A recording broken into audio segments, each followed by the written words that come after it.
Bismillahirrahmanirrahim. Alhamdulillahirabbil alamin. Wassalatu wassalamu ala al-mab'uts rahmatan lil alamin. Nabiyina Muhammad wa ala alihi wa sahbihi wa man tabi'ahum bi ihsanin ila yaumiddin. Amma ba'd. Baik, kita sudah menyelesaikan pembahasan antara al-am dan al-khas pada majelis yang ke-6 ya, atau majelis yang ke-5.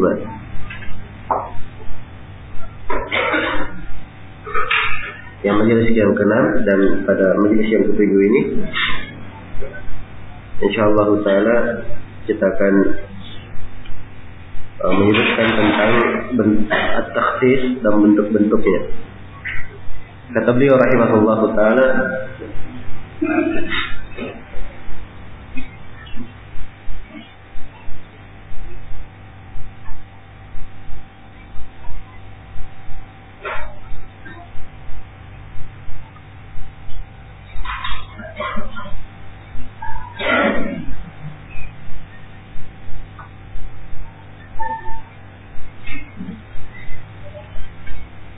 beliau rahimahullah wa takhsir tamyizu ba'd al-jumlah.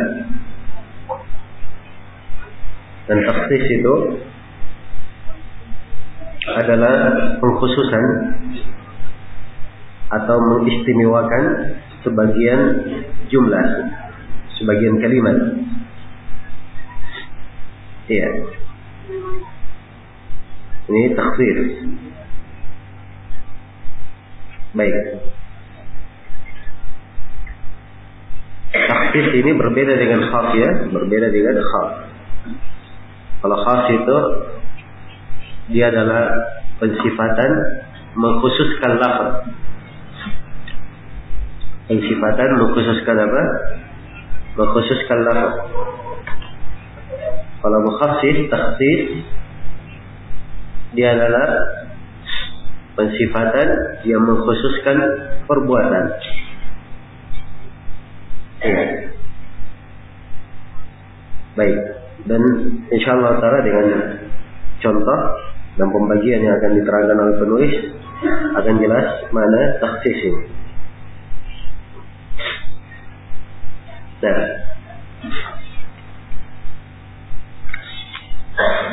baik. Jadi ini yang disebut dengan takhsis. Ya, kata penulis tamyiz ba'di al-jumlah. Membedakan atau mengistimewakan, mengkhususkan sebagian apa? Sebagian jumlah. Jadi ada kata yang umum dikhususkan, dikeluarkan dengan sebuah qaid, sebuah ketentuan atau sebuah sifat. Ya, dikeluarkan dengan sebuah ketentuan atau sebuah sifat. Jelas ya? Misalnya kalau dikasih contoh, seluruh murid hadir kecuali Muhammad. Iya, maka si Muhammad ini dia keluar dari siapa yang disebut dengan murid. Jadi dia dikhususkan. Ini yang disebut dengan apa? Disebut dengan takhsis. Dan kata beliau rahimahullah, wa huwa yanqasimu ila muttasilin wa munfasil. Kemudian takhsis itu terbagi dua. Terbagi menjadi muttasil dan terbagi menjadi apa? Munfasil. Terbagi menjadi dua. Ada muttasil dan ada yang apa? Munfasil. Muttasil apa artinya? Bersambung. Kalau munfasil apa artinya? Berpisah. Baik.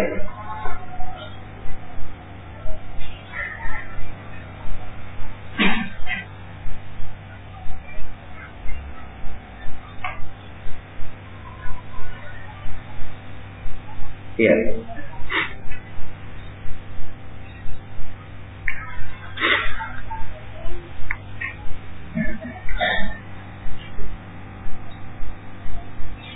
Jadi terbagi ada muttasil dan ada apa? Munfasil. Sekarang beliau akan memulai dengan muttasil. Kata beliau rahimahullah, al-muttasil al-istithna wa syart wa takyid bisifat.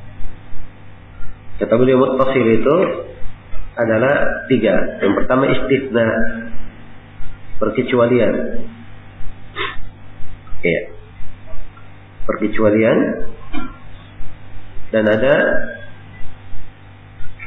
at-takyid bisyart. Ditakyid dengan apa? Syarat. Dan ada at-takyid bisifat. Dan ada pembatasan dengan sifat. Ini 3 muttasil ya. Dan 3 hal ini memberikan pengkhususan pada kata yang umum. 3 hal ini memberikan apa? Pengkhususan. Iya. Baik, kita beri contoh supaya jelas. Nah, ya. Contoh istithna misalnya, kalau dikatakan apa?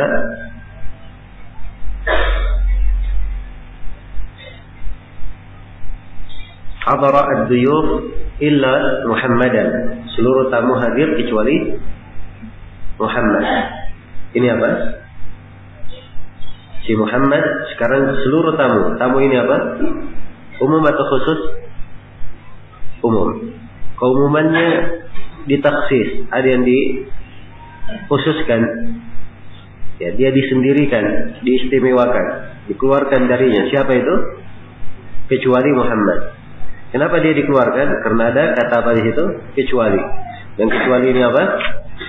Istithna. Ya, perkecualian. Baik. Ini contoh istithna ya. Dan akan disebutkan contoh syarat dan takyid, dan penulis di sini akan meluas ya, menjelaskan. Kita baca ucapan penulis supaya lebih lengkap. Kata beliau wal istithna'u, beliau mulai dari istithna. Kata beliau wal istithna'u ikhraju ma laulahu la dakhala fil kalam. Istithna adalah mengeluarkan, andai kata tidak karena dia, maka dia akan masuk dalam pembicaraan. Iya. Jadi kalau dikatakan semua murid hadir kecuali Muhammad. Jadi perkecualian Muhammad ini mengeluarkan dia dari kehadiran. Andai kata tidak ada perkecualian, maka seluruh murid dikatakan apa? Seluruh murid dikatakan apa? Hadir. Ya, itu maknanya. Ikhraj ma laulahu la dakhala fil kalam.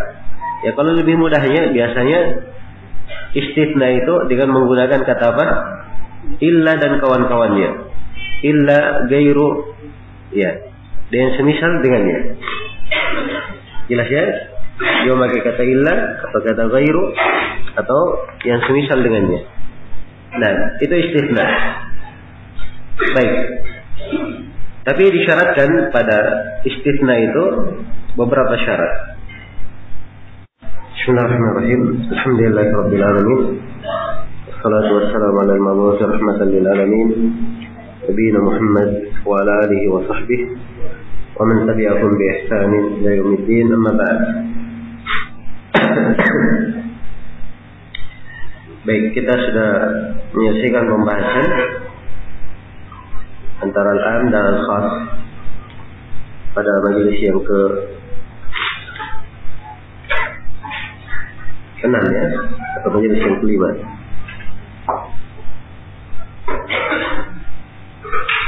Yang majelis yang ke-6 dan pada majelis yang ke-7 ini insyaallah taala kita akan menyebutkan tentang at-takhsis dan bentuk-bentuknya. Kata beliau rahimahullah taala,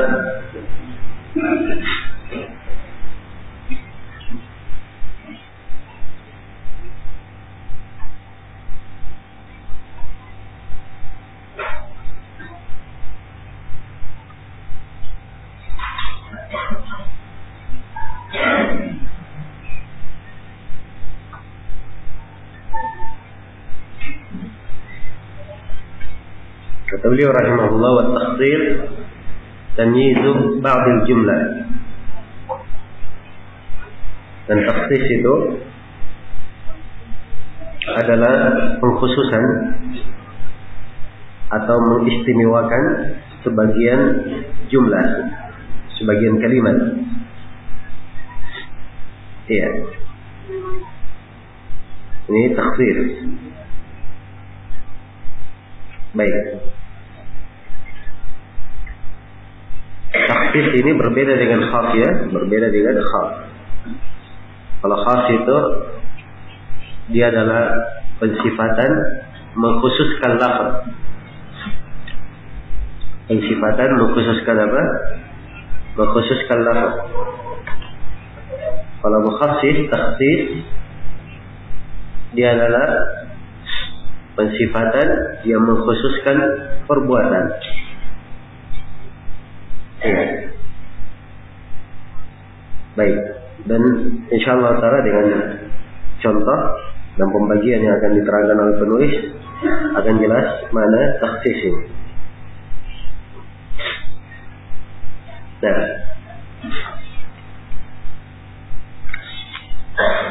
baik. Jadi ini yang disebut dengan takhsis. Ya, kata penulis tamyiz ba'di al-jumlah, membedakan atau mengistimewakan, mengkhususkan sebagian apa? Sebagian jumlah. Jadi ada kata yang umum dikhususkan, dikeluarkan dengan sebuah qaid, sebuah ketentuan atau sebuah sifat. Ya, dikeluarkan dengan sebuah ketentuan atau sebuah sifat. Jelas ya? Misalnya kalau dikasih contoh, seluruh murid hadir kecuali Muhammad. Iya, maka si Muhammad ini dia keluar dari siapa yang disebut dengan murid. Jadi dia dikhususkan. Ini yang disebut dengan apa? Disebut dengan takhsis. Dan kata beliau rahimahullah, wa huwa yanqasimu ila muttasilin wa munfasil. Kemudian takhsis itu terbagi dua. Terbagi menjadi muttasil dan terbagi menjadi apa? Munfasil. Terbagi menjadi dua. Ada muttasil dan ada yang apa? Munfasil. Muttasil apa artinya? Bersambung. Kalau munfasil apa artinya? Berpisah. Baik.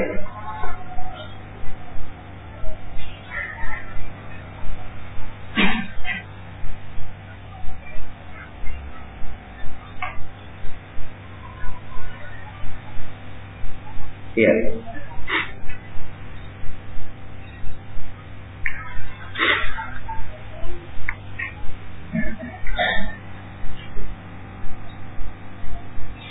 Jadi terbagi ada muttasil dan ada apa? Munfasil. Sekarang beliau akan memulai dengan muttasil. Kata beliau rahimahullah, fal muttasil al istithna wa syart wa takyid bisifat. Kata beliau muttasil itu adalah tiga. Yang pertama istithna, perkecualian. Ya. Perkecualian. Dan ada at-takyid bisyara. Ditakyid dengan apa? Syarat. Dan ada at-takyid bisifat. Dan ada pembatasan dengan sifat. Ini tiga muttasil ya. Dan tiga hal ini memberikan pengkhususan pada kata yang umum. Tiga hal ini memberikan apa? Pengkhususan. Iya. Baik, kita beri contoh supaya jelas. Nah, ya. Contoh istithna misalnya, Kalau dikatakan apa?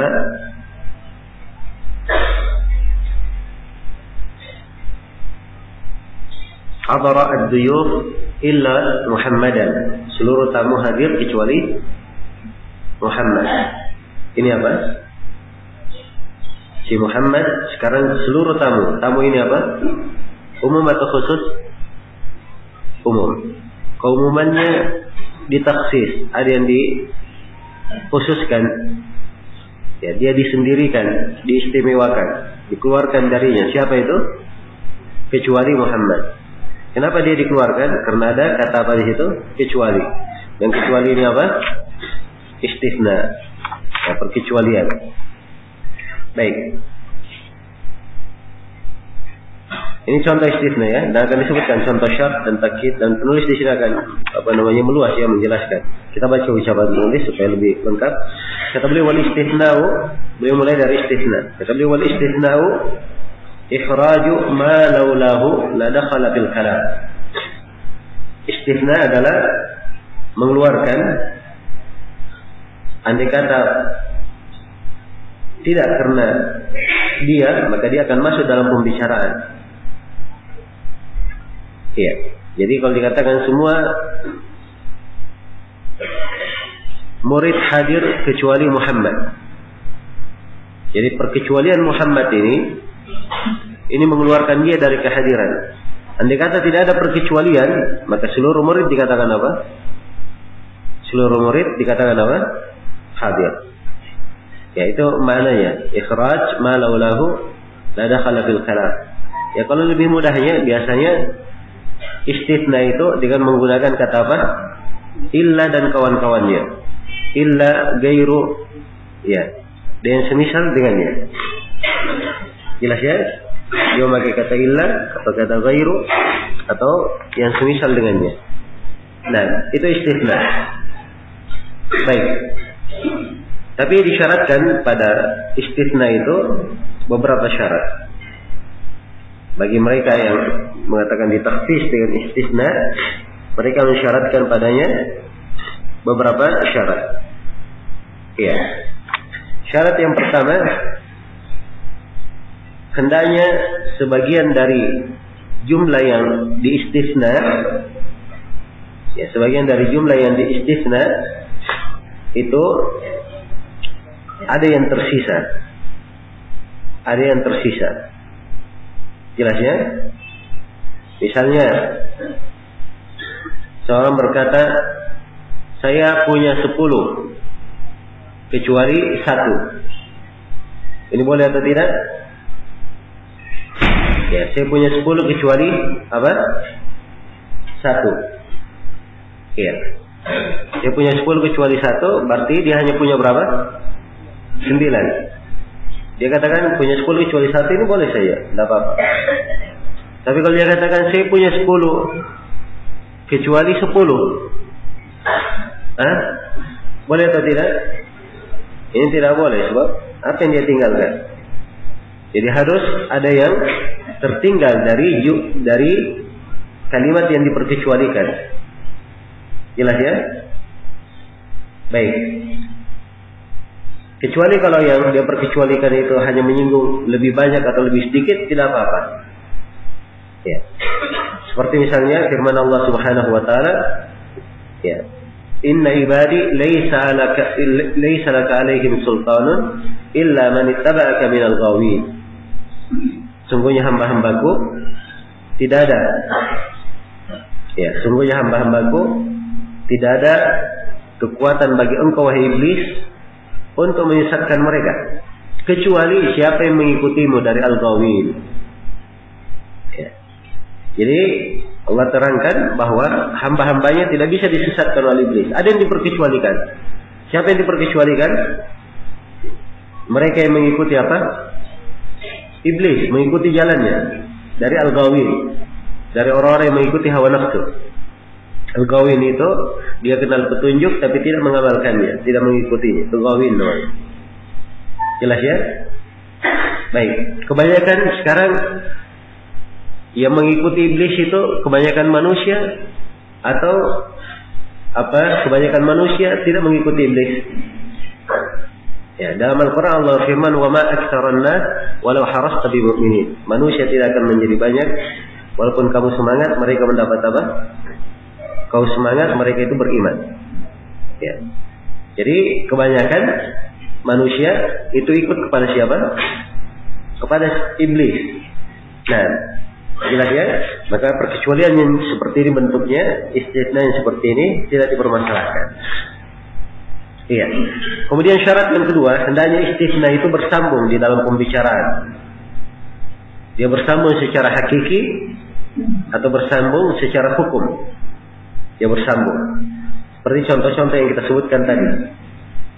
Ya. Dan juga contoh misalnya kalau seorang berkata, ya, atiku atau etik abidi illa Zaidan misalnya. Bebaskan semua budak-budakku kecuali si Zaid. Jadi di sini perkecualiannya bersambung, perkecualian hakiki. Langsung kecuali siapa? Zaid. Tidak boleh dibebaskan. Dan kadang dia tidak bersambung, ya, secara lafaz, tapi secara hukum dia bersambung. Ini makna kita katakan bahwa istisna disyaratkan dia bersambung secara hakikat atau secara hukum. Contoh secara hukum. Ya. Nabi SAW di Fathu Makkah beliau berkata, "Inna hadzal balad harramahu Allah yawma khalaqa as-samawati wal ard. La yu'qadu syaukuhu wa la yuqtala khalahu." Sungguhnya negeri ini, yaitu negeri apa? Negeri Makkah, Allah haramkan hari diciptakannya langit dan bumi. Tidak boleh dicabut pohon berdurinya dan tidak boleh dihilangkan khalahu. Maka Ibnu Abbas kata Al-Abbas radhiyallahu taala, ini ucapan Nabi yang tidak ada perkecualian ucapan Nabi. Maka Al-Abbas berkata, ya Rasulullah, illa al-idkhir. Ya Rasulullah, kecuali al-idkhir, jerami. Ya, sebab jerami ini kata beliau qainahu li qainihim wa buyutihim. Sebab jerami ini perlu untuk dipakai untuk memberi makan, ya, dan perlu untuk dipakai untuk membangun rumah. Sebab mereka dari tanah dicampur jerami untuk melekatkan tanah seperti semen di rumah itu. Ya. Maka Nabi SAW berkata illa al-idkhir, kecuali apa? Idkhir. Jadi illanya perkecualiannya kapan? Berpisah atau tidak di dalam pembicaraan ini? Berpisah ya, sebab diselangi Al-Abbas berkata kecuali, maka Nabi berkata apa? Kecuali. Walaupun dia berpisah, tapi di sini hukumnya hukum apa? Hukum bersambung. Hukumnya hukum bersambung. Jelas ya? Baik. Ini syarat. Ini dua syarat tentang suatu itu syah dikatakan sebagai istisna. Dia suatu hal yang syah dikatakan sebagai perkecualian. Baik. Iya.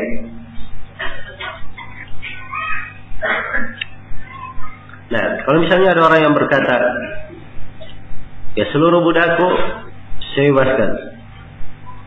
Ya, 3 hari setelah itu dia berkata kecuali Muhammad. Diterima atau tidak? Tidak diterima, sebab ini sudah tidak bersambung namanya.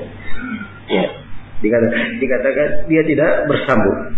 Ya, jadi ini faedahnya ya, tentang mengetahui syarat dari istisna. Baik.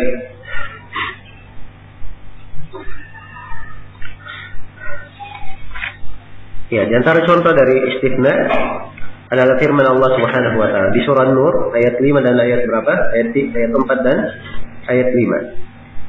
Allah firman, "Walladzina yarmuna al-muhsanati thumma lam ya'tu bi arba'ati syuhada fajliduhum 80 jaldah wa la taqbalu lahum syahadatan abada wa ulaika humul fasiqun." Orang-orang yang menuduh perempuan baik-baik berzina lalu dia tidak membawa 4 saksi, maka cambuklah mereka 80 kali. Wala taqbalu lahum syahadatan abada. Dan jangan terima dari mereka persaksian selama-lamanya. Wa ulaika humul fasiqun, dan mereka inilah orang-orang yang apa? Orang yang fasik. Di dalam ayat ya, dikatakan bahwa semua orang yang fasik seperti itu hukumnya. Namun diberikan perkecualian, illal ladzina amanu. Illal ladzina tabu min ba'di dzalika wa aslahu. Kecuali orang-orang yang bertobat setelah itu dan mengadakan perbaikan. Nah, maka sebutan fasik di sini itu hukum umum bagi mereka yang menuduh itu, diperkecualikan darinya kalau dia sudah apa? Dia sudah bertobat. Ya, diperkecualikan darinya apabila dia bertobat. Maka ini bentuk istisna ya. Ini syarat istisna. Kemudian kata penulis rahimahullah taala dalam masalah istisna, kata beliau, wa innama yasihhu bi syart.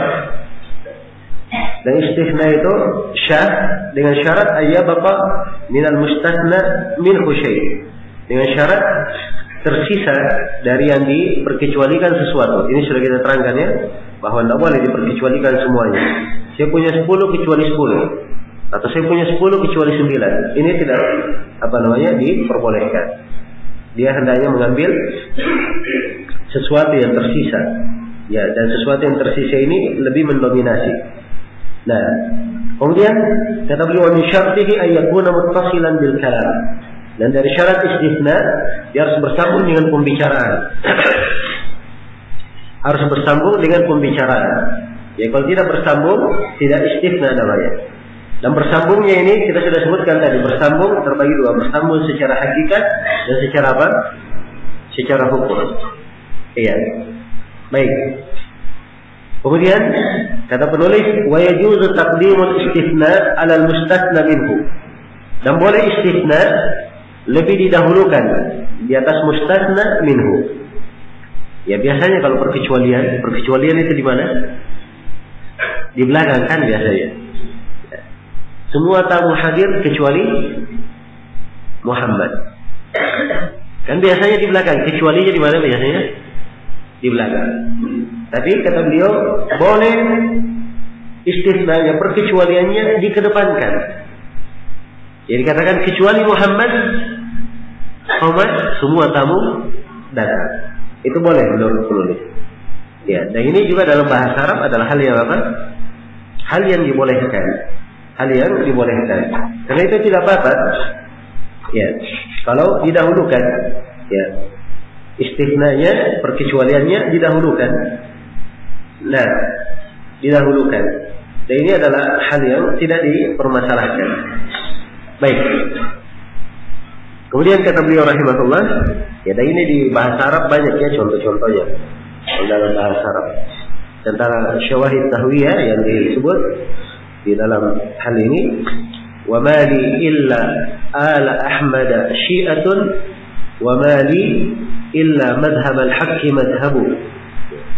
Ucapan seorang penyair, saya tidak mempunyai kecuali apa?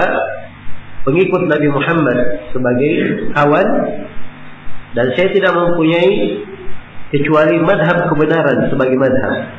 Jadi kecualinya dikedepankan. Kecualinya dikedepankan. Iya. Kemudian kata beliau, wa yajuzul istisna minal jinsi wa ghairihi. Kemudian istisna itu boleh dari jenis dan dari selainnya. Boleh dari jenis dan selainnya. Baik. Kadang istisna sesuatu dari jenisnya. Sesuatu dari jenisnya. Innal insana lafi khusrin illa alladziina amanu. Sesungguhnya insan benar-benar dalam apa? Kerugian. Semua insan illa alladziina amanu, kecuali orang-orang yang apa? Beriman. Sekarang orang-orang yang beriman diperkecualikan. Orang-orang yang beriman itu manusia atau bukan? Manusia. Berarti yang diperkecualikan dari jenis. Ya. Perkecualiannya dari jenis hal yang diperkecualikan. Jelas ya? Dari seluruh insan diperkecualikan orang yang beriman. Dan orang yang beriman adalah apa? Dari manusia. Baik. Contoh lain, ya, yang di sini kata beliau wa min ghairihi, dan boleh istisna perkecualian dari selainnya. Maksudnya dari selain jenisnya boleh. Ya, seperti firman Allah Subhanahu wa taala, "Fasajadal malaikatu kulluhum ajma'un illa iblis." Ya. Maka sujudlah seluruh malaikat itu kecuali siapa? Kecuali iblis. Sekarang iblis itu dari malaikat atau bukan? Bukan. Tapi dia diperkecualikan. Berarti ini perkecualian bukan dari apa? Bukan dari jenisnya. Bukan dari jenisnya. Iya. Karena itu di kelanjutan ayat, kana minal jinni fafasaqa an amri rabbi. Iya. Di sebagian di surah Al-Kahfi ada kelanjutan ketika diperkecualikan iblis di surah Al-Kahfi diberikan sifat bahwa iblis itu kana minal jin, dia dari jin, kemudian dia fasik dari perkara Rabbnya, menunjukkan bahwa perkecualian iblis ini perkecualian bukan dari jenisnya. Ya. Saya katakan semua kafilah perjalanan yang berlalu itu, ya, semuanya saya beri perbekalan kecuali anjing-anjing mereka. Ya, sekarang anjing dari jenis kafilah atau bukan? Dari jenis manusia atau bukan? Ya, bukan. Kalau dalam satu kafilah, iya, mereka ikut menyertai kafilah, jelas ya. Tapi diperkecualikan, dan perkecualian bukan dari jenisnya. Jelas sampai sini? Baik. Ini mana ucapan penulis boleh istisna dari selain jenisnya. Iya.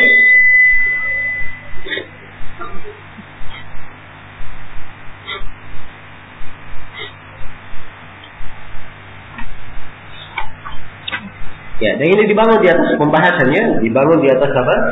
Dibangun di atasnya masail di dalam fikih. Dan dimaklumi ya, pembahasan istisna ini ada di pembahasan sumpah, ya, ada di pembahasan wakaf, ada di pembahasan wasiat. Nanti kata seorang berkata misalnya, ya, misalnya dia berkata bahwa duit saya 1000 dinar ini semuanya saya wakafkan. Semuanya saya wakafkan. Atau duit saya 100 juta semuanya saya wakafkan, kecuali sepeda motor. Boleh atau tidak? Ya, sepeda motor baik bentuk dari 100 juta, jenis dari 100 juta atau bukan? Bukan ya, sebab 100 juta uang, sepeda motor bukan uang. Berarti tidak sejenis. Jelas ya? Tapi kalau dia sudah berkata seperti itu, berarti dari 100 juta itu diambil harga motor dulu, dikurangi harga apa? Harga motor. Sebab dia sudah memperkecualikan. 100 juta ini wakaf kecuali apa? Sepeda motor. Berarti harus dikeluarkan harga apa?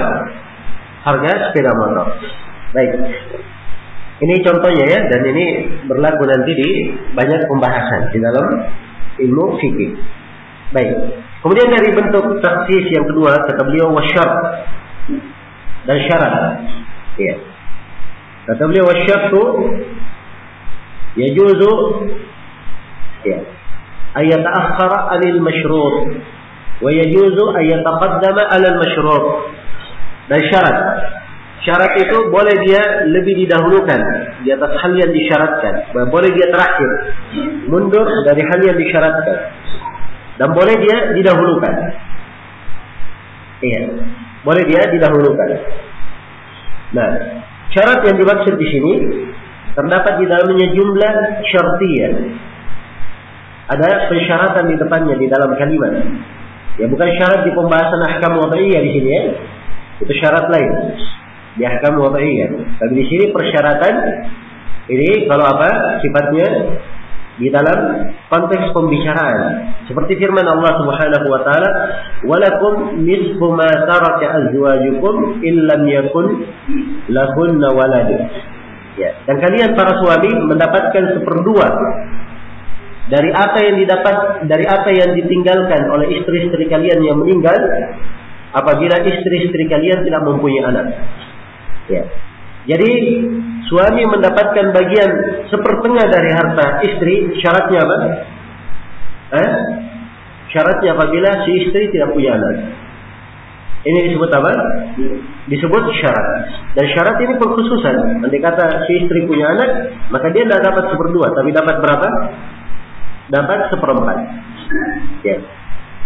Akan tetapi dapat apa? Seperempat. Maka pensyaratan ini boleh diakhirkan seperti itu. Jadi syaratnya terakhir, illam yakul lahunna walad. Apabila mereka tidak mempunyai apa? Anak. Dan boleh syarat itu didahulukan. Ini ucapan penulis. Wa yajuzu ayyataqaddama 'alal masyrut. Boleh syarat dia apa? Didahulukan. Ya contoh, wa in kunna ulati hamlin fa'anfiqu 'alayhinna hatta yadhana hamlahunna. Wa in kunna ulati hamlin, kalau mereka para istri yang sudah ditalak itu, mereka adalah hamil, dalam kondisi hamil, maka berikanlah infak kepada mereka sampai mereka meletakkan kandungannya, sampai mereka melahirkan.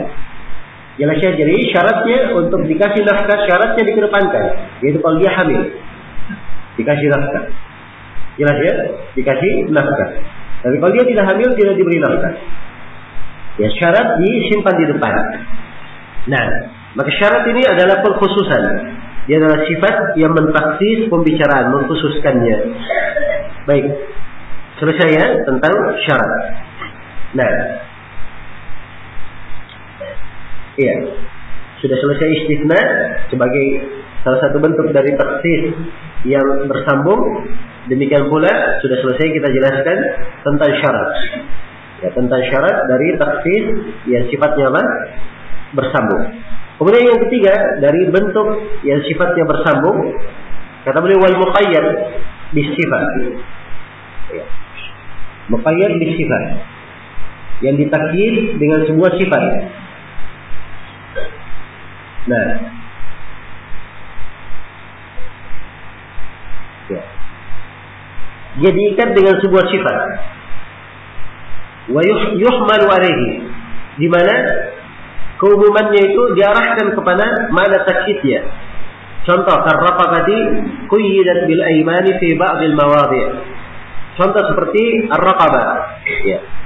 Budak yang dibebaskan di kafarah itu.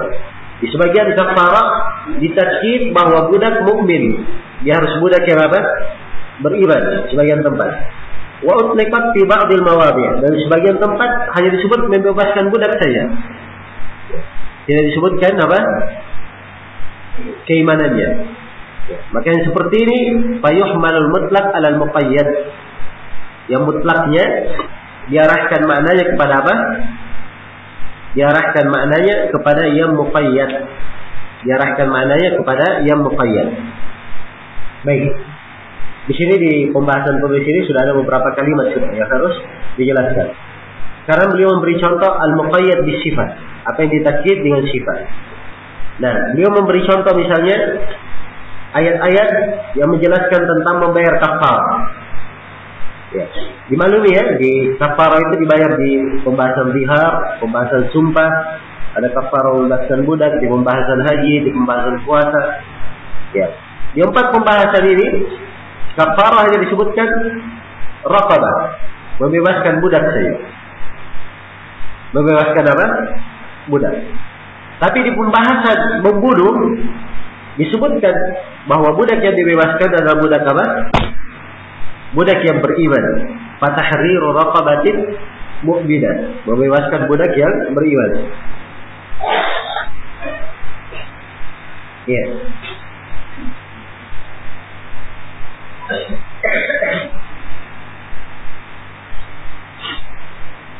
Jadi disebutkan membebaskan budak yang beriman. Baik. Jadi menurut penulis rahimahullah ini adalah contoh. Ya.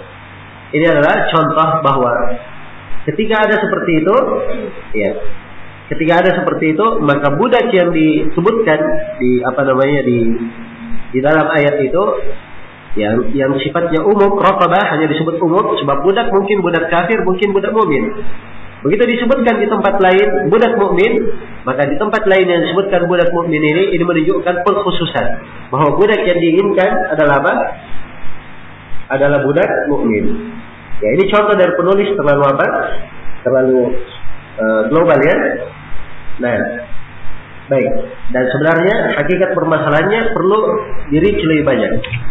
Ya, sekarang saya akan terangkan dulu tentang masalah mutlak dan muqayyad. Ya, supaya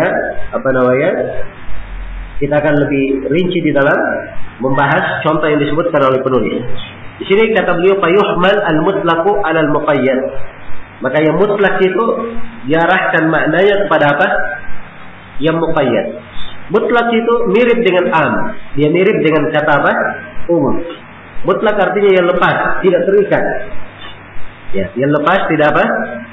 Terikat. Kalau muqayyad dia terikat. Dia terikat. Jelas ya? Dia terikat. Ya. Baik. Itu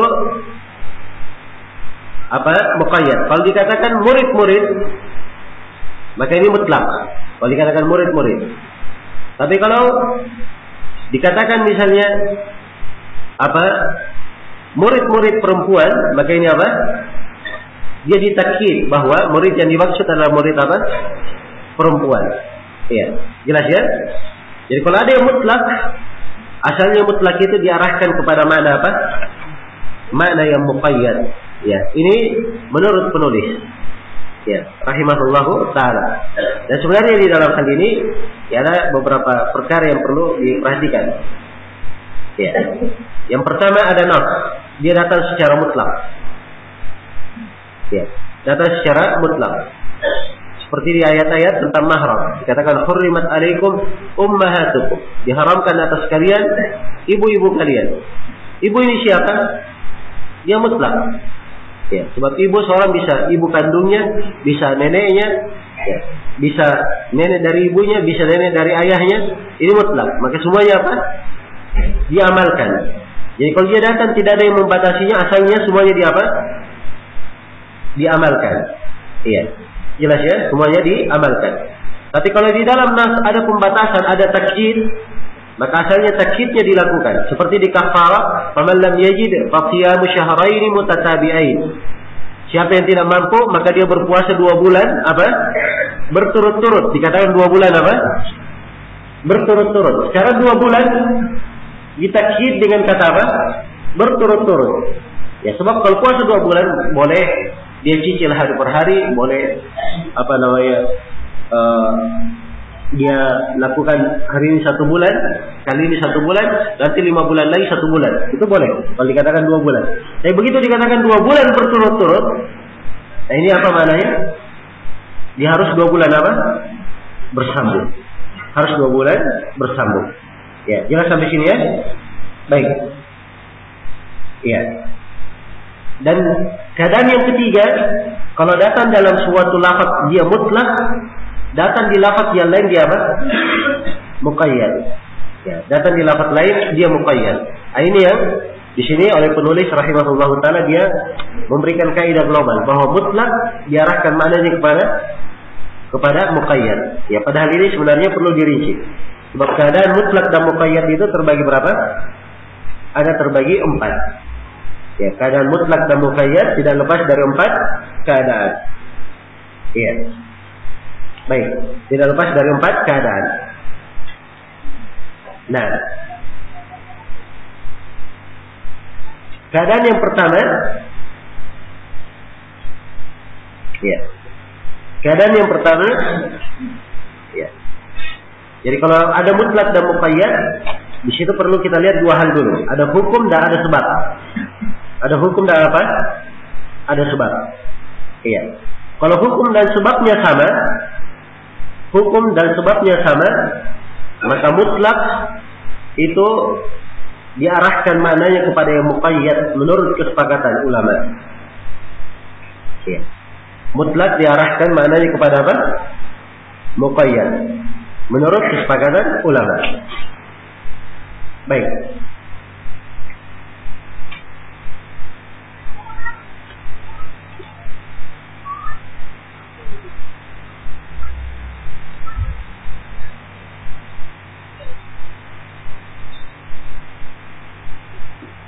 Ya, ini 4 keadaan ya, perhatikan. Keadaan yang pertama, ya. Keadaan yang pertama sama sebab dan hukumnya. Sama sebab dan apa? Hukumnya. Ya. Jadi kalau ada 2 nas, 2 nas ini menjelaskan 2 pembicaraan. sebab yang dibicarakan sama dan hukum yang dibicarakan sama. Namun sebagian nas ada yang mutlak, sebagian nas ada yang apa? Muqayyad. Maka di kondisi yang seperti ini mutlak diarahkan maknanya kemana? Ke muqayyad. Kita beri contoh supaya lebih jelas. Perhatikan dua ayat ini. Ini dua ayat ya. Ya, hurrimat alaikum apa? Al-maita wad-dam wa lahmul khinzir. Baik, ini ayat di surah Al-Maidah ayat 3. Perhatikannya, diharamkan atas kalian apa? Bangkai dan darah. Perhatikan kata darah. Itu sisi yang akan kita jelaskan. Ini ayat yang pertama. Ayat yang kedua, ada nas yang lain di ayat yang kedua. Qala ta'ala illa ayyakuna maitatan aw daman masfuhan. Itu ayat di surah Al-An'am ya. Qul la ajidu fi ma uhiya ilayya muharraman 'ala ta'imin yata'amuhu illa ayyakuna maitatan aw daman masfuhan. Katakanlah tidak ada yang haram yang saya ketemukan pada apa yang diwahyukan kepadaku. Haram dimakan untuk orang yang memakannya, kecuali diperkecualikan yang tidak boleh dimakan bangkai dan apa? Daman masfuhan, darah yang masfuh. Di nas yang kedua ada tambahan di sini. Kalimat apa tambahannya? Kalimat masfuh. Kalau yang di atas darah. Ini darah saja, semua darah. Tapi kalau masfuhan ini darah yang mengalir namanya. Darah yang mengalir. Jelas ya? Jelas sampai sini. Sekarang dua ayat. Ya, semuanya menyebutkan darah. Ya. Hukum yang terkandung di dalamnya semuanya adalah apa? Sama, diharamkan darah, yang dibawa juga pengharaman apa? Darah masfuh. Hukumnya sama. Sebabnya apa? Sebabnya sama. Ini semuanya pengharaman dari jenis apa? Memakan apa? Sebabnya karena diharamkan memakan apa? Memakan darah. Jadi sebabnya juga adalah apa? Sama. Ada perbedaannya. Di darah yang pertama umum, dia mutlak. Di darah yang kedua dia muqayyad. Ada kalimat apa muqayyadnya? Kalimat masfuh yang mentakyi. Maka di sini makna yang pertama ini dam ini yang mutlak harus diarahkan maknanya sebagai dam apa? Dam masfuh. Jelas ya? Ini makna kaidah yang pertama, keadaan yang pertama. Ya, saya kembali keadaan yang pertama kita lihat. Ya. Keadaan yang pertama dia sama hukum dan apa? Hukum dan sebabnya. Ya. Kalau sama hukum dan sebabnya, maka mutlak diarahkan kepada apa? Diarahkan kepada muqayyad menurut apa? Kesepakatan para ulama. Jelas ya? Sekarang kita pindah kepada keadaan yang kedua. Ya. Keadaan yang kedua berbeda hukum dan sebab. Berbeda hukum dan sebab. Ya, jadi ada dua nas. Ada dua nas. Ya, disebutkan dua nas ini berbeda hukumnya dan berbeda apa? Berbeda sebabnya. Berbeda hukumnya dan berbeda sebabnya. Iya. Kalau dia berbeda hukumnya dan berbeda sebabnya, maka ini mutlak tidak diarahkan kepada muqayyad menurut kesepakatan para ulama. Jadi mutlak diamalkan sendiri, muqayyad diamalkan apa? Sendiri. Ini keadaan yang kedua. Saya beri contoh.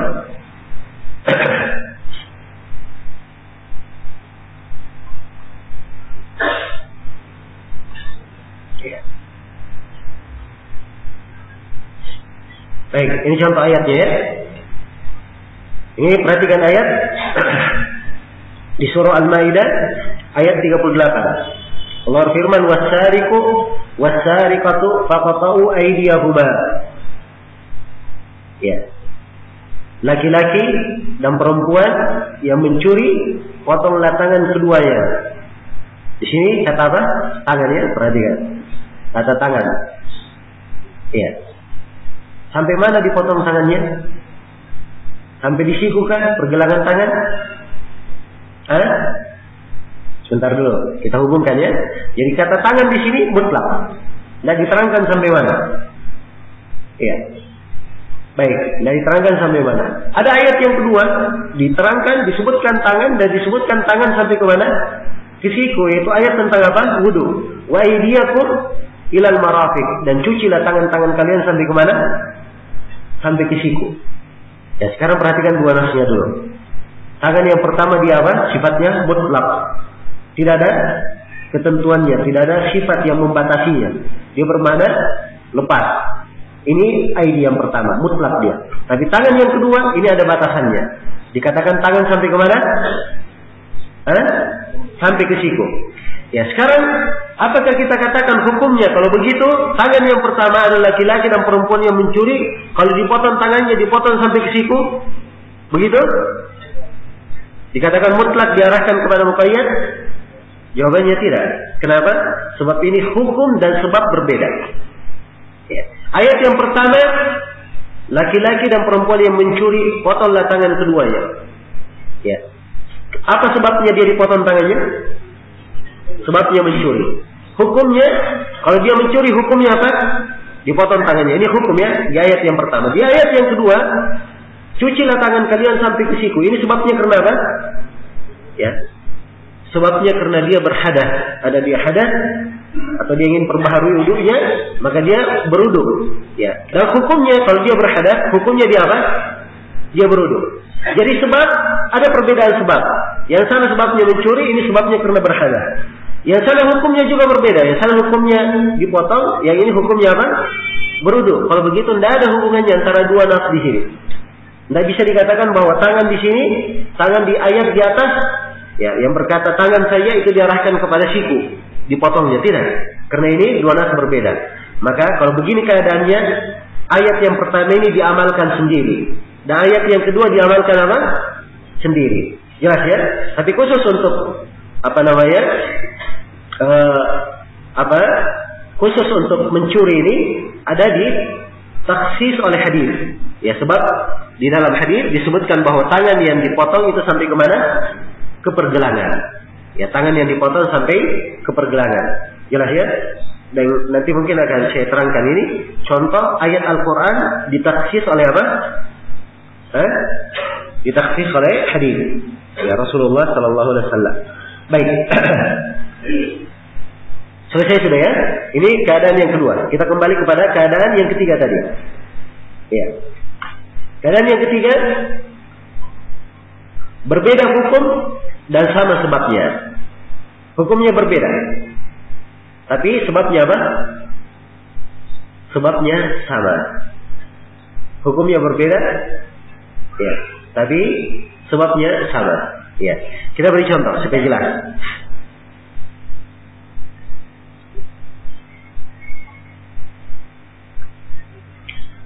Ya, baik.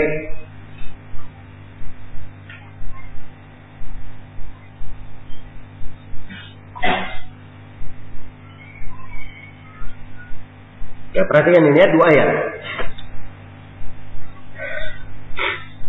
Nah, ini dua ayat. Yang pertama, famsahu biwujuhikum wa aydikum. Ya. Itu ayat yang pertama. Famsahu biwujuhikum wa aydikum. Ya. Mutlak di sini ya, usaplah wajah-wajah kalian dan tangan-tangan kalian. Ini pembahasan tayamum ya. Kalau tayamum, usaplah apa? Wajah-wajah kalian dan apa? Tangan-tangan kalian. Baik, ini tangan yang diusap di tayamum sampai mana diusapnya? Tidak diterangkan sampai mana. Tapi di ayat wudu diterangkan. Di ayat wudu, wa aydiyakum ilal marafiq. Diusap sampai ke mana? Dicuci sampai mana? Sampai ke situ. Jelas ya? Maka ini muqayyad. Perhatikan aydikum pertama mutlaqah, dia mutlak, ya, tidak ada batasannya, tidak terikat. Yang kedua terikat sampai ke mana? Sampai ke marafiq. Baik, sekarang sebab sama. Kenapa tayamum? Sebabnya karena apa? Hadas. Kenapa berwudu? Sebabnya karena apa? Karena hadas. Tapi hukum berbeda. Ya, hukum berbeda. Jelas ya? Kalau tayamum itu dia dengan cara mengusap hukumnya. Ya, jelas ya? Tayamum dengan cara apa? Mengusap. Kalau berwudu dengan cara apa? Mencucinya. Dengan cara mencucinya. Jadi ada perbedaan. Ya, di keadaan ini, ya, di keadaan ini sama dengan keadaan yang kedua. Nas diamalkan sendiri-sendiri. Nas diamalkan apa? Sendiri-sendiri. Tidak dikatakan di sini bahwa si mutlak diarahkan maknanya kemana? Ke muqayyad. Karena itu tidak boleh mengatakan Oh, jadi di dalam tayamum mencuci tangan itu, di dalam tayamum mengusap tangan itu sama dengan apa? Sama dengan wudu, yaitu mengusap sampai ke siku. Ya. Karena semuanya adalah taharah disebabkan karena hadas. Betul sebabnya sama, tapi hukumnya apa?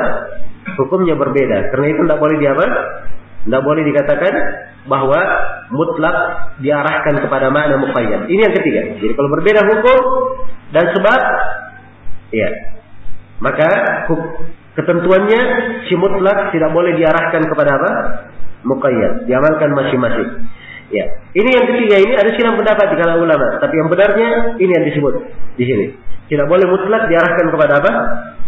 Muqayyad. Jelas ya? Kalau itu dua yang pertama tadi itu tidak ada silang pendapat. Sekarang keadaan yang ketiga. Ya.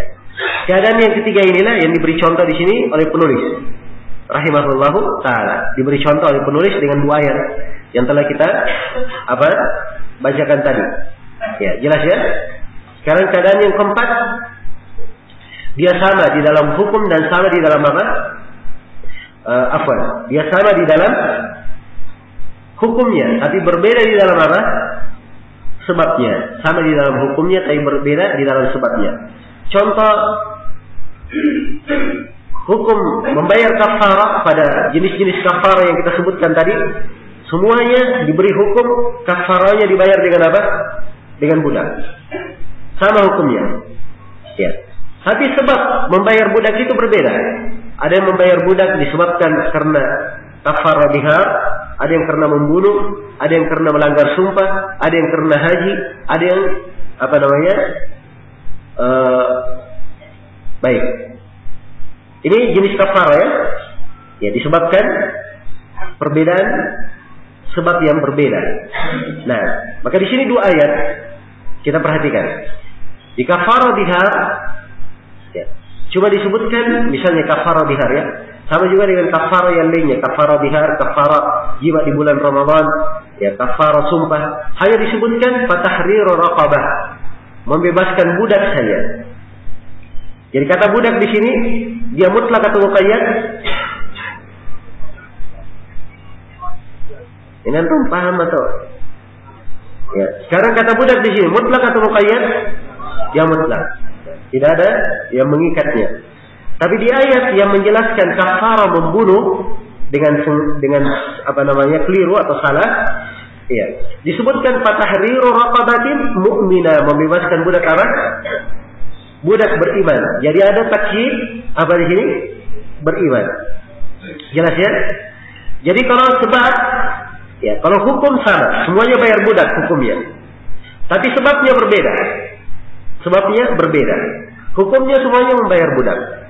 Tapi sebabnya berbeda. Sana yang pertama tadi karena bihar, yang kedua karena apa? Membunuh. Ya, beda sebabnya. Kalau dia seperti ini keadaannya, kalau dia keadaannya seperti ini, apa hukumnya? Ya, ini menurut penulis ada silang pendapat. Dan yang benarnya bahwa mutlak di sini diarahkan kepada apa? Makna muqayyad. Baik. Karena itu kata penulis di sini, wa yuhmalu al-mutlaq 'ala al-muqayyad. Yang mutlak itu diarahkan kepada mana apa? Makna muqayyad. Mutlak diarahkan kepada makna muqayyad. Jelas ya? Baik, ini bagannya kayak begini.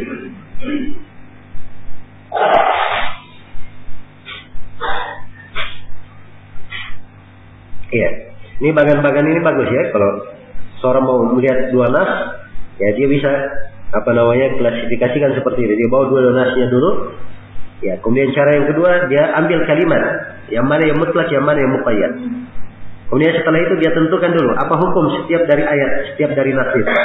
Setelah itu dia tentukan apa sebabnya. Nah, kalau dia sudah tentukan dua hal ini, maka dia sudah bisa membedakan. Ada 4 kaidah tadi kita sebutkan. Jadi saya ulangi, kesimpulan kaidahnya. Ya. Kesimpulan kaidahnya. Kalau sebuah hukum itu atau sebuah perkara itu dua nas, ada mutlak, ada muqayyad. Sama hukumnya dan sama sebabnya. Ini hukumnya bagaimana? Ketentuannya bagaimana? Mutlak diarahkan kepada apa? Muqayyad. Ini ada silang pendapat? Tidak ada silang pendapat. Keadaan yang kedua, kalau ada dua nas, ada yang mutlak, ada yang muqayyad. Ya, berbeda hukum dan sebabnya. Ketentuannya apa? Mutlak tidak boleh diarahkan kepada apa? Muqayyad. Tapi dua nas ini diamalkan sendiri-sendiri. Jelas ya? Kemudian yang ketiga, kalau ada dua nas, satu mutlak, satu muqayyad. Ya. Berbeda hukum, sama sebabnya. Ini ketentuannya apa? Berbeda hukum, sama sebabnya. Ketentuannya apa? Ketentuannya bahwa mutlak tidak diarahkan kepada apa? Muqayyad. Mutlak tidak diarahkan kepada muqayyad. Dan ini menurut pendapat yang paling kuat. Ada silang pendapat ya. Kemudian yang ketiga, kalau ada dua nas, satu mutlak, satu muqayyad. Ya. Ternyata nas ini hukumnya sama, namun sebabnya berbeda. Ini ketentuannya bagaimana? Ketentuannya bahwa mutlak diarahkan kepada apa? Muqayyad. Dan ini pendapat yang lebih kuat di dalam hal ini. Ya, jelas ya? Yang di bagan antum lihat di situ tidak ini kecuali dengan dalil. Itu pendapat lain ya. Kita hanya ambil bagannya saja. Baik, selesai sudah ya pembahasan tentang mutlak dan muqayyad. Dan ini termasuk kaidah-kaidah penting di dalam apa? Di dalam seseorang itu berdalil. Di dalam seseorang berdalil. Kemudian kata beliau rahimahullah, beliau masuk di penjelasan berikutnya menguraikan tentang takhsis, ya, tentang pengkhususan. Kita lihat matanya.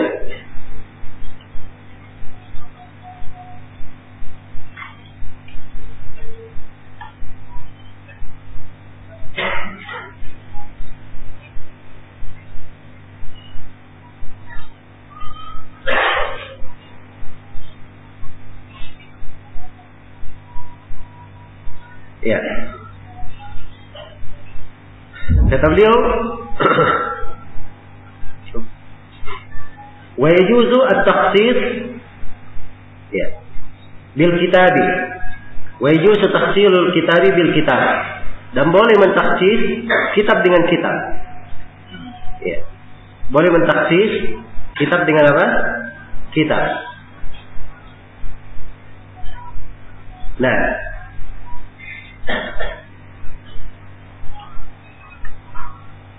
ya, sekarang beliau akan menerangkan bentuk-bentuk dari at-takhsis, pengkhususan. Iya. Dan di sini penulis tentunya akan masuk menjelaskan ya, bagaimana bentuk mukhassis yang apa? Yang munfasil.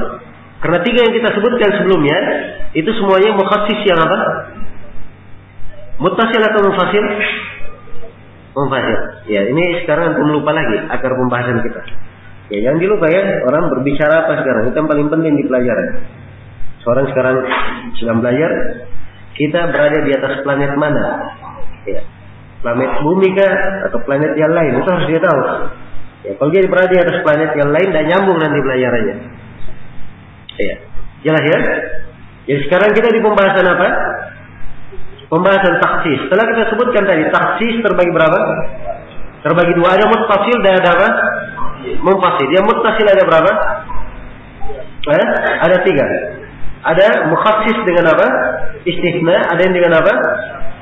Syarat. Dan ada yang dengan at-takyid bisifat. Jelas ya? Ya, tadi saya katakan karena disinggung mutlak dan muqayyad, akhirnya kita sudah terangkan tadi tentang apa?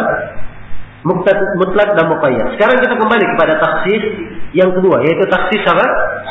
Munfasil. Takhsis yang berpisah. Beliau terangkan bahwa takhsis itu ada terbagi berapa? Ya, terbagi menjadi beberapa bagian. Ya. Kata beliau, yang pertama takhsisul kitab bil kitab. Pengkhususan Alkitab dengan Alkitab. Ini yang pertama. Nah, apa yang beliau sebutkan di sini yang pertama, takhsisul kitab bil kitab, ini takhsis semuanya dengan syariat. Semuanya akan beliau terangkan di sini. Takhsisul kitab bil kitab, takhsisul kitab bis sunnah, takhsisus sunnah bil kitab, takhsisus sunnah bis sunnah, takhsis an-nutq bil qiyas. Ya. Ini adalah takhsis apa? Yang kaitannya dengan syariat. Sebenarnya ada dua takhsis yang lain, munfasil, yang disebutkan oleh para ulama usul fikih dalam hal ini. Yang pertama adalah ada namanya takhsis bil his.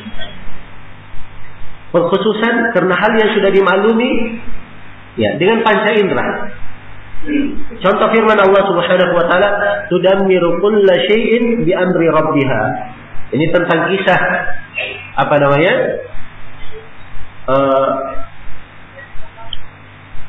kaum Nabi Hud yang dibinasakan. Iya. Maka perhatikan, segala sesuatu dikirim kepada mereka angin. Ya, yang mana angin ini menghancurkan segala sesuatu, disebutkan dalam ayat. Dia menghancurkan segala sesuatu dengan apa? Dengan izin Rabbnya. Ya, sekarang perhatikan kalimat menghancurkan segala sesuatu. Betul tidak ada yang tersisa? Sudah dimaklumi ya, tidak mungkin kalau nyatakan hancur semuanya. Bumi ini tentunya masih ada kan? Tempat berpijak. Berarti masih ada sesuatu yang tersisa. Ya, jadi kalimat ini tudammiru kulla syai'in, dia ini umum. Tapi keumumannya atau dia ini umum tapi keumumannya bisa dimaklumi bahwa yang dimaksudkan di sini bahwa yang dihancurkan hanyalah kaum itu saja. Adapun langit, bumi, gunung itu tidak ikut dihancurkan. Jelas ya? Nah ini bisa dipahami ya dengan apa? Dengan sekedar membaca ayat ini. Yang kedua dipahami dengan akal. Seperti firman Allah Subhanahu wa taala, Allahu khaliqu kulli syai'. Allah menciptakan segala sesuatu. Ya, apa artinya segala sesuatu? Umum ya? Segala sesuatu ini umum atau tidak? Umum. Sekarang saya tanya, Allah masuk di dalamnya atau tidak? Ya, kenapa antum bilang tidak? Padahal dia lafaznya apa? Umum. Ya, sebab ini dimaklumi secara akal, tidak mungkin Allah masuk di mana? Di dalamnya. Ya, karena itu para ulama kalau menafsirkan ayat ini, ya, Allah Subhanahu wa taala berfirman, ya, dan Allah Subhanahu wa taala zatnya, nama-nama dan sifat-sifatnya serta perbuatannya, ya, tidak masuk di dalam kandungan ayat. Allah berfirman, Allahu khaliqu kulli syai'. Ya, Allah menciptakan segala sesuatu. Jelas ya? Maka di sini dimaklumi secara akal. Baik, ini dua hal ya disebut oleh sebagian ahli fikih. Ya, dan dua hal ini bagus saja, walaupun sebagian ulama ada yang mengatakan bahwa ya pengkhususan dari situ ya tidak mesti, sebab ada dalil-dalil lain yang menjelaskannya. Ada dalil-dalil lain yang menjelaskannya. Ala kulli hal, ini bentuk dari pengkhususan. Sekarang kita masuk menjelaskan pengkhususan jenis yang ketiga. Pengkhususan secara syarak. Inilah yang disebutkan di sini contohnya oleh penulis ya rahimahullahu taala. Kata beliau, wa yajuzu takhsisul kitab bil kitab. Boleh Al-Qur'an itu ditakhsis dengan ayat Al-Qur'an pula. Jadi ayat Al-Qur'an dikhususkan pendalilannya dengan apa? Dengan ayat Al-Qur'an pula. Contohnya apa? Ya, contohnya saya beri dua ayat. Ayat yang pertama, ayat di surah Al-Baqarah ayat 228. Allah Subhanahu wa taala berfirman, "Wal mutallaqatu yatarabbasna bi anfusihinna thalathata quru." Perempuan-perempuan yang ditalak mereka menjalani masa iddahnya selama 3 quru, 3 kali haid. Ya. Kalimat perempuan yang ditalak di sini, ini kalimat umum atau tidak? Umum ya. Masuk di dalamnya perempuan yang ditalak apa? Di dalam ayat ya, suaminya sudah berduaan dengannya atau belum berduaan dengannya. Jelas ya? Masuk di dalamnya perempuan yang ditalak, suaminya sudah berduaan dengannya dan yang belum berduaan dengannya. Sebab dia sudah ditalak. Ya. Tapi di ayat yang lain di surah Al-Ahzab ayat 49, Allah Subhanahu wa taala berfirman, "Ya ayyuhalladzina amanu idza nakahtumul mu'minati tsumma talaqtumuhunna min qabli an tamassuhunna fama lakum 'alayhinna min 'iddatin ta'taddunaha." Wahai orang-orang yang beriman, kalau kalian menikahi para perempuan mukminah, kemudian para perempuan mukmin itu kalian talak. Kalian talak sebelum kalian sentuh. Artinya ini sebelum apa? Sebelum berdua. Ya. Maka tidak ada iddah bagi kalian terhadap mereka. Jadi ketentuan ayat di surah Al-Ahzab, kalau perempuan ditalak dan suaminya belum berduaan dengannya, hukumnya apa? Hukumnya tidak ada iddah. Jelas ya? Namun di ayat yang pertama tadi di surah Al-Baqarah dikatakan semua perempuan yang ditalak apa? Dia menjalani iddah 3 bulan. Nah, kalau begitu di sini ada 2 ayat. Ayat yang pertama di Al-Baqarah dia umum, semua yang ditalak menjalani iddah 3 bulan. Ayat yang kedua dia menjelaskan bahwa ya, Kalau perempuan yang dinikahi itu, yang perempuan yang dinikahi itu suaminya belum berduaan dengannya, kemudian ditalak, maka tidak ada apa? Tidak ada iddah baginya. Maka ayat yang kedua ini mengkhususkan, ya, ayat yang pertama menjelaskan bahwa pada ayat yang pertama yang disebutkan menjalani iddah 3 bulan itu untuk perempuan apa? Perempuan yang ditalak dan suaminya sudah apa? Sudah berduaan dengannya, sudah menyentuhnya. Jelas sampai sini? Baik, ini contoh ya, bagaimana ayat mentakhsis ayat yang lainnya. Kemudian kata beliau rahimahullah, yang kedua, wa takhsisul kitab bis sunnah. Pengkhususan Alkitab dengan apa? Dengan sunnah. Ya, Alkitab dengan sunnah. Nah, sekarang ada Al-Quran, ayat Al-Quran, kandungannya umum. Tapi datang hadis Nabi Sallallahu Alaihi Wasallam menjelaskan hal yang tidak diperbolehkan. Contoh seperti ayat di surah Nisa tentang mahram yang sudah kita bahas kemarin, ayat ke-24. Setelah dirinci mahram itu, ya, di dalam 2 ayat sebelumnya, ayat 22 dan 23. Setelah diterangkan semua mahram, kemudian Allah firman, wa uhilla lakum ma wara'a dzalikum, dan dihalalkan bagi kalian selain daripada itu. Ya. Jadi selain yang disebutkan di 2 ayat, tidak boleh menikahi istri-istri ayah, kemudian ibu, ya, saudara perempuan dan seterusnya yang disebutkan di hal-hal yang diharamkan di 2 ayat, kemudian dikatakan dihalalkan selain daripada itu. Ini kan umum sudah. Jadi selain yang disebutkan di 2 ayat semuanya halal. Ternyata masih ada yang diharamkan yang lain, tidak disebutkan di dalam ayat. Disebutkan di mana? Di dalam hadis Nabi Sallallahu Alaihi Wasallam, yaitu ketentuan tidak boleh seorang menikahi perempuan dan dinikahi juga siapa? Bibinya. Jelas ya, tidak boleh menggabungkan antara bibi dan apa? Keponakannya. Ini kan tidak ada di dalam ayat. Ya. Maka di sini ayat dikhususkan oleh apa? Oleh hadis. Dikhususkan oleh hadis. Baik, ini contoh ya, contoh yang kedua.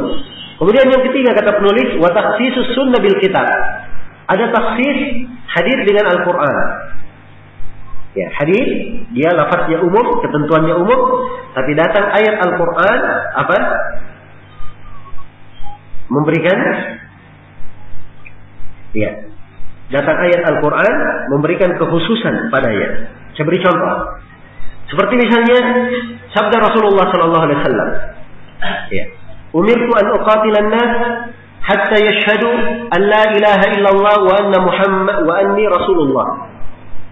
Rasulullah bersabda, saya diperintah untuk memerangi manusia sampai mereka bersaksi la ilaha illallah Muhammad Rasulullah. Ini ayat umum ya, memerangi semua apa? Orang kafir. Saya tanya, umum atau tidak? Umum. Ada yang diperkecualikan? Tidak ada. Baik. Sekarang datang ayat yang mentakhsis. Ini hadisnya sifatnya umum, tapi ada ayat yang mentakhsisnya, yaitu ayat tentang apa? Pembayaran jizyah. Diperintah memerangi orang kafir, dikatakan hatta yu'tul jizyata an yadin wa hum saghirun. Sampai mereka membayar jizyah. Ya, sampai mereka membayar jizyah dalam keadaan mereka itu apa? Tidak. Jelas ya? Jadi mereka membayar jizyah. Jadi sekarang di ayat dikatakan semuanya boleh diperangi, ya, kecuali kalau dia sudah membayar apa? Membayar jizyah. Maka dari ayat ini mengkhususkan kandungan hadis bahwa semuanya boleh diperangi kecuali siapa? Yang membayar jizyah tidak boleh diperangi. Baik, kemudian yang keempat, kata beliau wa takhsisus sunnah bis sunnah. Ya, yang keempat bagaimana hadis, yaitu mengkhususkan hadis pula. Ya. Yang takhsis as-sunnah bi apa? Bis sunnah. Hadis ditakhsis dengan hadis pula. Iya. Ini contohnya apa? Ya. Contohnya di dalam masalah zakat. Ya, di dalam masalah zakat Rasulullah sallallahu alaihi wasallam bersabda, "Fima saqatis sama al-ushur." Ya, Nabi berkata dalam ketentuan zakat hasil bumi yang mendapat apa namanya? Ya, hasil bumi yang mendapat aliran dari langit, ya, siraman hujan dari langit, itu dikeluarkan 1/10. Ya, dikeluarkan berapa? 1/10. Nah, baik. Jadi dikatakan dikeluarkan berapa? 1/10. Jadi secara umum apa saja dari hasil bumi itu kapan keluar maka dikeluarkan berapa? 1/10. Itu kan kandungan dari hadis. Jadi seorang kalau panen, dia panen berapapun jumlahnya, dia harus keluarkan berapa? 1/10. Ya, misalnya dia panen 10 kilo, maka dia keluarkan berapa? 1/10. Dia panen misalnya 100 kilo, dia keluarkan berapa? 1/10. Dia panen 1000 kilo, dia keluarkan berapa? 1/10. Kan begitu kandungan dari hadis ini. Tapi ada hadis yang menjelaskan ukuran berapa yang dipanen. Hadisnya juga riwayat Bukhari dan Muslim. Kalau yang pertama tadi hadis riwayat Bukhari ya. Hadis yang kedua riwayat Bukhari dan Muslim, laisa fi maduna khamsi awsuqin sadaqah. Iya. Jelas ya? Tidak ada yang di bawah jumlah 5 ausuk. Ya. Tidak ada zakat pada jumlah yang di bawah 5 ausuk. Satu wasak itu 60 sok. Satu sok itu 4 telapak tangan orang apa? Orang biasa. Jadi 60 sok. Cara menghitungnya kalau zakat begini. Zakat pertanian.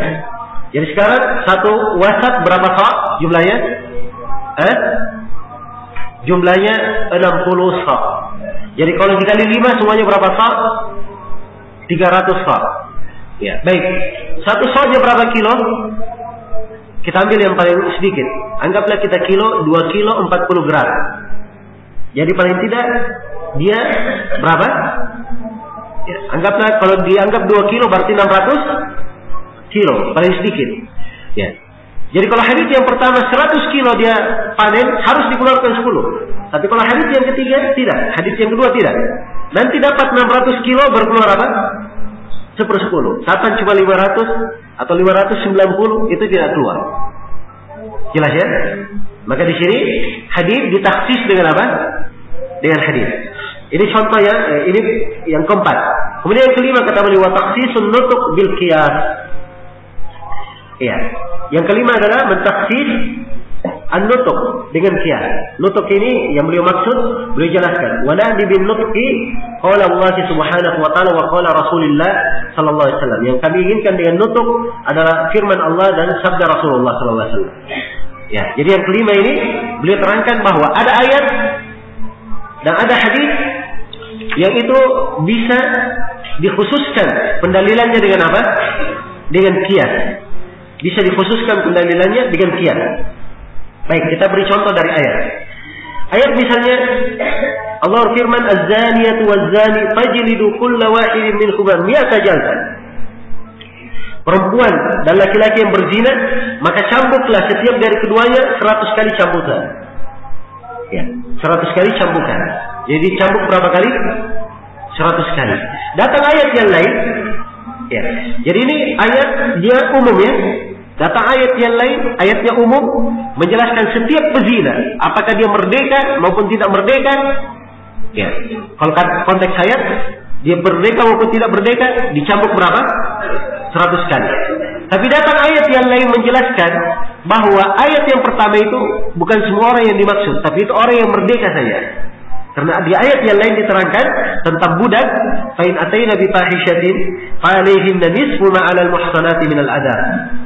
Kalau budak-budak perempuan itu melakukan perbuatan zina, maka mereka mendapatkan 1/2 dari hukuman yang diterima oleh apa? Perempuan yang merdeka. Ya, jelas ya? Berarti ayat yang pertama, ya. Ini ditaksis oleh ayat yang kedua. Ini contoh apa ini? Taksis ayat dengan apa? Ayat. Ini bukan contoh yang kita maksudkan, kias. Baik, mungkin Anda bertanya, mana kiasnya? Ya. Sekarang kan di dalam ayat yang diterangkan budak perempuan. Jadi kalau budak perempuan berzina, dia mendapatkan 1/2 dari apa? Hukuman perempuan yang apa? Perempuan yang merdeka. Perempuan yang merdeka dicambuk 100 kali, berarti budak yang berzina dicambuk berapa? 50 kali.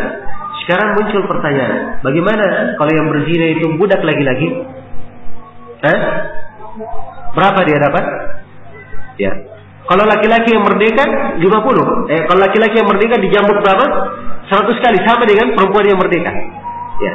Sekarang masih yang ada cuma apa? Budak perempuan saja ditambuk setengah. Kalau budak laki-laki bagaimana? Ya. Maka di sini dikatakan dikiaskan. Sama. Dikiaskan. Jelas ya? Dikiaskan. Karena apa? Karena sama-sama budak. Karena itu budak laki-laki juga dicambuk berapa? dicambuk 50 kali. Kalau budak laki-laki. Jelas sampai sini? Baik. Sisa di dalam masalah taksis dengan kias ini ada 3 pendapat di kalangan ulama. Ada 3 pendapat. Pendapat yang pertama, mereka berkata bahwa tidak boleh sama sekali Al-Quran dan hadis ditaksis dengan kias. Iya, ditaksis dengan kias. Sebab Al-Quran dan hadis adalah sumber hukum dari kias. Kok bisa ditaksis? Ini pendapat yang pertama. Pendapat yang kedua, mereka berkata boleh secara mutlak mentaksis dengan kias. Sebab kias adalah hujjah dan boleh dipakai. Dan pendapat yang ketiga mereka merinci. Pendapat yang ketiga, ya, sebab kias itu ada 2 macam. Ada kias yang mansusah, ya, jadi nas kiasnya ada di dalam nas. Dia disebut sebagai illah, sebagai kias karena ada nasnya. Dan yang kedua ada kias yang tidak ada nasnya. Kalau ada nasnya, maka ini boleh dipakai sebagai apa? Mukhassis, pengkhusus. Kalau tidak ada nasnya, maka tidak boleh. Dan pendapat yang ketiga ini, insyaallah ta'ala yang lebih kuat. Pendapat yang ketiga yang apa? Yang lebih kuat.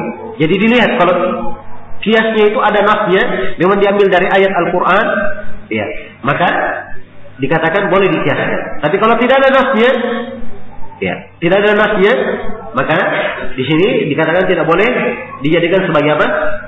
Sebagai mukhassis. Ya, selesai sudah ya pembahasan tentang apa namanya? At-takhsis. Iya, ini termasuk sekali lagi termasuk pembahasan-pembahasan yang paling penting di ilmu usul fikih. Nah, ya di sini ada beberapa hal yang perlu saya terangkan. Ya. Nah, yang pertama ada kaidah di kalangan ahli usul fikih. Bunyinya begini. Al-ibratu bi umumil lafzi la bi khususis sabab. Al-ibrah bi umumil lafz la bi khususis sabab. Yang menjadi ukuran keumuman lafaz, bukan kekhususan sebab. Bukan kekhususan sebab. Ada sebuah kejadian misalnya sebabnya khusus, tapi karena ketentuan nasnya umum, maka dia dipakai untuk apa? Dipakai untuk umum. Saya beri 2 contoh, satu dari Al-Quran, satu dari hadis, supaya jelas. Dari Al-Quranul Karim, ya, firman Allah Subhanahu wa taala, aqimis salata liduluki syams tarafayn nahari aqimis salata tarafayn nahari wa zulatan minal lail innal hasanati yudhibun as-sayyi'at. Tegakkanlah salat di 2 ujung siang dan tegakkanlah salat dari malam hari. 2 ujung siang maksudnya itu adalah salat apa namanya? Salat zuhur, salat asar. Ya, ini ujung siang yang pertama. Ujung siang yang kedua salat maghrib. Dan di malam hari adalah salat subuh dan salat isya. Jelas ya? Tegakkanlah salat. Innal hasanati yudhibun as-sayyi'at. Sungguhnya kebaikan itu menghilangkan apa? Kejelekan. Ini kalimat. Sungguhnya kebaikan menghilangkan kejelekan. Ini apa ini? Umum atau khusus? Ini umum. Jelas ya? Antum tahu sebab turunnya ayat ini apa? Sebab turunnya ayat ini dalam hadis Ibnu Mas'ud riwayat Bukhari dan Muslim, seorang lelaki datang kepada Nabi. Dia berkata, "Ya Rasulullah, saya mencium seorang perempuan." Iya. Dia ingin mengetahui apa dosanya atau apa kafaranya kalau dia mencium seperti itu. Maka Nabi membacakan ayat. Ya, sisi pendalilan dari ayat innal hasanati yudhibun as-sayyi'at. Sungguhnya kebaikan itu menghilangkan kejelekan. Ya. Maka sahabat ini bertanya, "Ya Rasulullah, ya, aliyah hadihi, apakah tuntunan ayat ini hanya untuk saya?" Ya. Maka kata Nabi sallallahu alaihi wasallam, "Liman amila biha min ummati." Bahkan ayat ini untuk siapa yang berbuat seperti itu dari umatku. Di riwayat yang lain di Sahih Muslim, "Bal linnasi kafatan." Bahkan untuk seluruh manusia. Maka ini dalil kaidah ya. Dalil kaidah bahwa al-ibrah bi umumil lafz, la bi khususis sebab. Ya, memang sebabnya ayat ini turun untuk laki-laki yang mencium ini. Tapi karena konteks ayat umum, maka apa saja dari perbuatan kebaikan itu bisa menghilangkan apa? Menghilangkan kejelekan. Contoh lain dari hadis. Iya, ada seorang yang datang kepada Nabi bertanya. Dia berkata, "Ya Rasulullah, kami mengarungi lautan. Iya, dan kami tidak membawa air kecuali sedikit." Iya. tidak membawa air kecuali sedikit. Apakah kami boleh berwudu dengan air yang sedikit ini? Apakah kami boleh berwudu dengan air yang laut? Dengan air laut, kalau dia pakai air sedikit kan habis air minumnya. Apakah boleh berwudu dengan air laut? Ini pertanyaan penanya mengarah kepada hal yang khusus.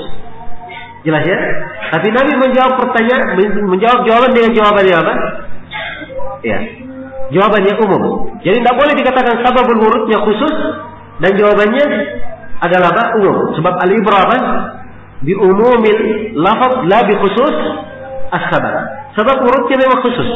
Tapi sabda Nabi, beliau berkata, "Huwal ma'u huwat tahuru ma'uhu al-hillu maitatuhu." Itu jawaban beliau. Air laut itu mensucikan airnya dan bangkainya halal. Jadi kalau airnya mensucikan, dia boleh dipakai bersuci di keadaan apapun, walaupun airnya banyak. Padahal sebabnya di sini dia bertanya karena airnya apa? Karena airnya sedikit. Tapi keumuman lafaz lebih dipakai. Karena itu hukum yang dipetik dari hadis, air laut itu boleh dipakai bersuci kapanpun, walaupun ada air apa? Air tawar. Jelas sampai sini? Baik. Ini hal yang pertama yang ingin saya terangkan. Kemudian hal yang kedua yang ingin saya terangkan di sini, ya. Asalnya kalau ada mukhassis, kalau ada kitab dari Nabi Sallallahu Alaihi Wasallam, itu asalnya dia berlaku umum. Itu asal. Kalau Nabi berkata menjelaskan ada kitab dari syariat dari ayat maupun hadis, asalnya berlaku umum, kecuali kalau ada dalil yang mengkhususkan. Kecuali kalau ada dalil yang apa? Yang mengkhususkan. Nah, baik. Kemudian yang ketiga yang perlu saya ingatkan, lafaz umum itu mencakup seluruhnya, laki-laki dan apa? Perempuan. Laki-laki dan perempuan. Kecuali kalau ada dalil yang mentakyid bahwa yang diinginkan laki-laki atau yang diinginkan perempuan saja. Jadi kalau asalnya ada lafaz umum, maka lafaz umum itu untuk siapa? Untuk laki-laki dan perempuan. Kecuali kalau ada takyid khusus menjelaskan bahwa itu dikhususkan untuk laki-laki atau dikhususkan untuk apa? Untuk perempuan. Ya, dikhususkan untuk perempuan. Baik. Ini beberapa ketentuan ya dalam pengkhususan yang penting saya jelaskan di sini. Ya. Baik, untuk sementara saya cukupkan sampai sini. Insyaallah taala kita akan sambung setelah sholat maghrib. Ini pembahasan setelahnya tidak terlalu berat ya, kecuali pembahasan qiyas. Pembahasan qiyas penting untuk banyak dicermati. Ya, saya berharap mudah-mudahan kita bisa selesaikan dalam 3 pertemuan lagi atau 4 pertemuan lagi. Baik. Saya kira cukup dulu sampai sini. Subhanakallahumma wa bihamdik, asyhadu an la ilaha illa anta, astaghfiruka wa atubu ilaik. Walhamdulillahirabbil alamin.